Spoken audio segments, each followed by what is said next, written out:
যমুনা সেতু বাংলাদেশের উন্নয়নের সবথেকে বড় প্রতীকগুলোর একটি। উত্তরবঙ্গকে রাজধানীর সাথে যুক্ত করেছে, অর্থনীতিকে গতি দিয়েছে এবং মানুষের জীবনকে সহজ করেছে। কিন্তু একটি প্রশ্ন করা যায়, এই উন্নয়নের মূল্য কে বা কারা দিচ্ছে?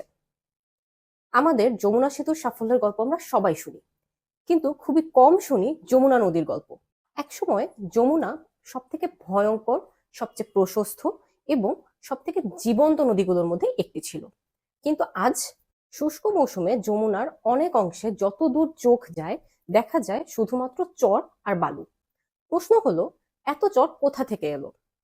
গবেষণা বলছে, যমুনা সেতু নির্মাণের পর নদী প্রবাহ ও পলি পরিবহনের ধরনের উল্লেখযোগ্য পরিবর্তন এসেছে।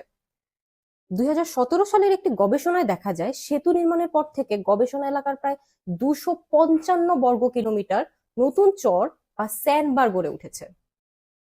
গবেষকরা বলেছেন, সেতু নির্মাণের সময় নদীর স্বাভাবিক প্রবাহকে নিয়ন্ত্রণ করে সংকুচিত করা হয়েছিল। ফলে স্বাভাবিক পলি পরিবহন প্রক্রিয়া বদলে যায় এবং চর গঠনের প্রবণতাও বাড়তে থাকে। একটি নদী যখন চর দিয়ে ভরে যেতে থাকে, তখন সেটা শুধু ভৌগোলিক পরিবর্তন না, সেটাকে নদীর অসুস্থ হয়ে যাওয়ার লক্ষণ বলা হয়। 1994 সালে যমুনা সেতু নির্মাণের পর নদীর আচরণে এমন কিছু পরিবর্তন দেখা যায় যা গবেষকদেরকে আজও উদ্বিগ্ন করছে। গবেষণা বলেছে, 2000 সালের দিকে যমুনা নদীতে তীব্র নদী ভাঙন দেখা যায়। নদীর তলদেশে ক্ষয়, চ্যানেল পরিবর্তন এবং নদীর নিয়ন্ত্রণে দীর্ঘমেয়াদী কাঠামোগুলোর যে পরিবর্তন, তা নদীকে আরো অস্থিতিশীল করে তোলে।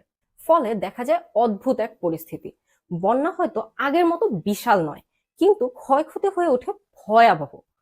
গবেষকরা এই ঘটনাকে বলেছেন little flood with high flooding disaster, অর্থাৎ স্বল্প বন্যা কিন্তু তীব্র বন্যা দুর্যোগ। সহজ ভাষায় বললে, পানি কম কিন্তু ধ্বংস বেশি। সবচেয়ে বেশি ক্ষতিগ্রস্ত হয়েছে ভাটি অঞ্চলে, বিশেষ করে টাঙ্গাইল এবং তার আশেপাশের এলাকাগুলোতে। নদী ভাঙন এতটাই তীব্র হয়ে ওঠে যে নদীর সক্রিয় প্রবাহ পথ আরো বিকৃত হতে শুরু করে। আর সেই সঙ্গে নদী গর্ভে হারিয়ে যেতে থাকে মানুষের ঘরবাড়ি, ফসলের মাঠ এবং বছরের পর বছর গড়ে তোলা জীবন। অন্যদিকে উজান এলাকায় দেখা যায় ভিন্ন সংকট।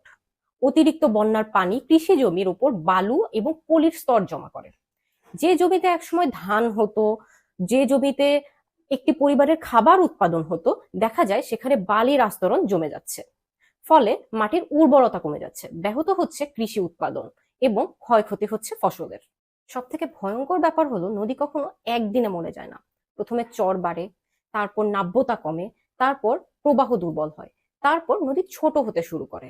আর এক সময় মানুষ বুঝতে পারে নদীটার আগের মতো নেই। অর্থাৎ অত্যন্ত সুপরিকল্পিত উপায়ে আমাদের নদীকে আমরা ধীরে ধীরে মেরে ফেলি নিজেদের সাথে। গবেষণায় আরো দেখা গেছে, সেতুর আশেপাশে নদীর তলদেশে পলি পরিবহন এবং চ্যানেলের গতি প্রকৃতিতে পরিবর্তন এসেছে। কাগজে এগুলোকে বলা হয় মরফোলজিক্যাল চেঞ্জ। এর বাস্তব অর্থ হচ্ছে, নদী বদলে যাচ্ছে, জেলে মাছ পাচ্ছে না, কৃষি জমি হারাচ্ছে এবং নদীতে যে নিজস্ব জীবনচক্র ছিল সেটা আস্তে আস্তে আমরা ধ্বংস করে দিচ্ছি। আবার এই সেতুর পাশেই নির্মিত হয়েছে নতুন যমুনা রেল সেতু, অর্থাৎ একটি নদীর উপরে একটি বৃহৎ অবকাঠামো। প্রশ্ন হলো যে নদীর প্রবাহ, চর গঠন, নদীর ভাঙন এবং তলদেশের পরিবর্তন নিয়ে গবেষকরা এত দিন ধরে উদ্বেগ প্রকাশ করছেন, সেই নদীর উপর নতুন আরো একটি বড় স্থাপনা নির্মাণ কি প্রভাব ফেলতে পারে? এটার প্রভাব কতটুকু দীর্ঘমেয়াদী হতে পারে? যমুনা মানে উত্তরবঙ্গের অর্থনীতি, মানুষের জীবন, বাংলাদেশের উন্নয়নের প্রতীক। আমরা সেতুর বিরুদ্ধে নই, কিন্তু যমুনা নদী কি বলছে সেটা কি কখনো আমরা শোনার চেষ্টা করেছি? যমুনার হাহাকার কি আমাদের কান পর্যন্ত পৌঁছাতে পেরেছে? হাইকোর্ট বলেছে নদী একটি জীবন্ত সত্তা। তাহলে যে উন্নয়নের নামে নদীর পর নদী আমরা হত্যা করছি, এর কি কোনো বিচার হবে? কোন আদালতে এর বিচার হবে? নদী কি কখনো ন্যায় বিচার পাবে না?